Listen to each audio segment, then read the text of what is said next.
John chapter 6, this long chapter that we've been reading from for the past few weeks.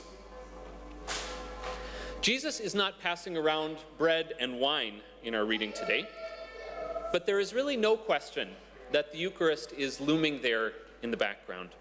All this talk about body and blood and eating and drinking isn't there by accident. This passage is not nearly as familiar as those Last Supper stories from the other Gospels, however, and I don't think you need a PhD in biblical studies to guess why.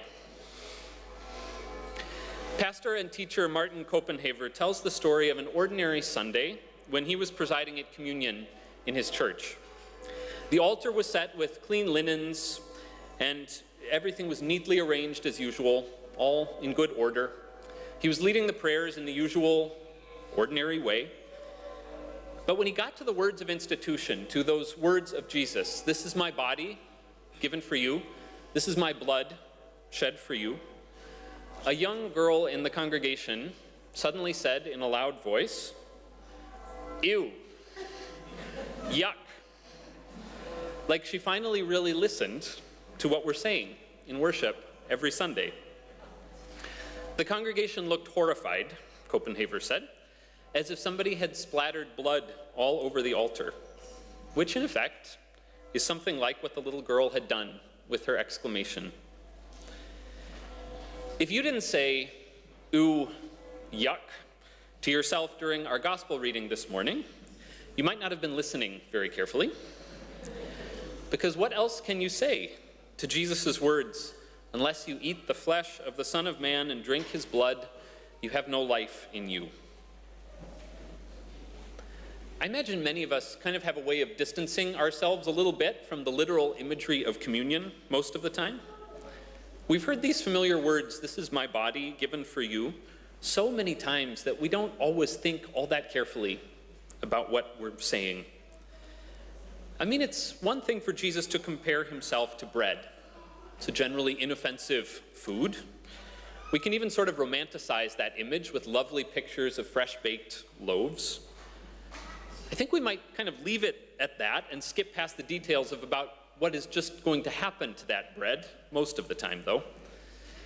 But along comes our reading from John, and there's no avoiding it. "Eat my flesh and drink my blood," Jesus says. There's a definite yuck factor to communion. I think it's worth noticing that we are not the only ones who would probably prefer a little less disgusting imagery and language. John gives us the sense that the crowds are kind of thinning out as Jesus goes along with his talk in this chapter. They started out big back when everyone was excited about this miraculous picnic the day before. But Jesus' teaching has gotten progressively more difficult as the conversation has continued. The grumbling and the disputing have started, and Jesus hasn't backed down. In fact, he's only pressed the topic further to less and less comfortable places. All that to say, this conversation was no more polite or appetizing in Jesus' time than it is in ours. It's hard to swallow all this flesh and blood language today. So why is Jesus using it? Well, I'll tell you something I don't think Jesus is trying to do. I don't think he is explaining the mystery of just what happens at communion.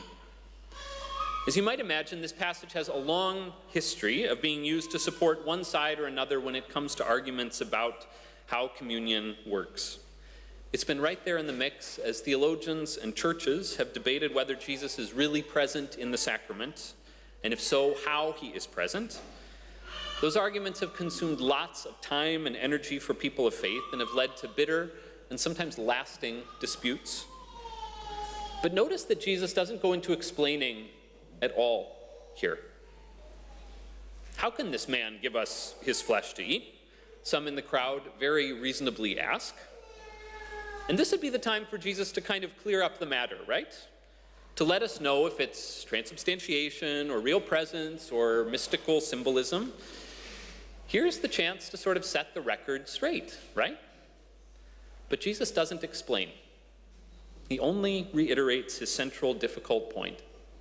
Eat and drink, he says. For my flesh is true food, and my blood is true drink.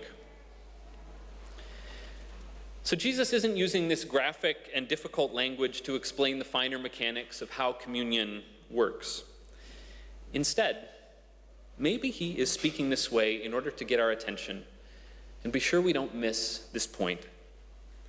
Faith isn't a matter of the intellect alone. In fact, sometimes the way to deeper faith isn't through our minds, but through our bodies. This is probably something we need to be reminded of, or maybe shocked back into again and again. As you all know as well as I do, that today religion is commonly understood as a system of beliefs, right? Sort of a bunch of assertions that you agree to and maybe try to live by. By this logic, being a Christian is about signing on to the Apostles' Creed, I guess, or maybe the Nicene Creed if you're really serious about it. It's about thinking the right things. And there's no doubt that the Christian faith will make claims on your thinking, that joining the Christian community will confront you with ideas about God and yourself and the world and other people. There's no question that faith engages our minds. But you can't read much of the Gospels and come away with the idea that following Jesus is only about an exercise in thinking. Yeah, he's a teacher, but he's also about many very physical things. Healing a withered hand, banishing a demon from a troubled body, filling an empty stomach, stilling a storm. And so when Jesus tells the crowds that they need to ingest his presence, that even their mouths and their throats and their stomachs have a role to play in following him, maybe it's a way of saying something like this: don't think that it's all about your mind. Sometimes the way to deeper faith is through your body, through what you receive and practice and give. One of the questions that I sometimes get from people who are new to our congregation has to do with our practice of communion here. Did I see you giving bread to a toddler? They will sometimes ask. And I tell them that while our congregation members come from a wide variety of backgrounds and we don't all approach communion in just the same way, yes, we do offer communion to children as early as their parents are comfortable with them taking it. It always comes down to the question of understanding. Many Christian traditions have long had the practice of allowing children to commune once they've completed a class that explains the sacrament. The idea is that once they've had some instruction and some information, the experience will be more meaningful for them. And I certainly respect people taking that time-honored approach. I know several here do. We do invite children to come to the table, however, as early as they can eat bread, if they want, because we recognize that a class is only one way to grow in faith.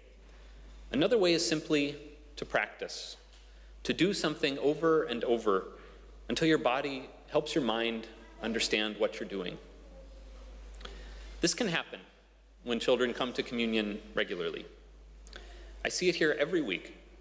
They stand next to others, sometimes family or friends or other kids from Sunday school, sometimes next to complete strangers, and they hold out their hands and they look the person who's serving them in the eye, and all parts of their beings are ready to receive what's being offered for them.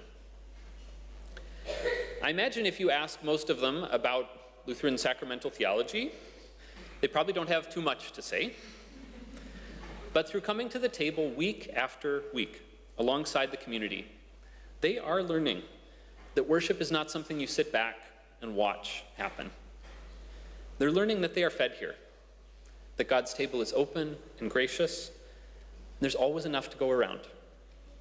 Through practice, through this physical action, they are growing in faith. Those who eat my flesh and drink my blood abide in me and I in them, Jesus says. It's an incredible promise that through such ordinary bodily stuff as eating and drinking, we are brought into an intimate relationship of sharing in Jesus' own life. You can think about it for a day or for a lifetime, But it's not primarily meant to be thought about. It's a promise meant to be lived, meant to be ingested. This is often what we need to grow in our faith. Not to sit back and think about more, but simply to do it.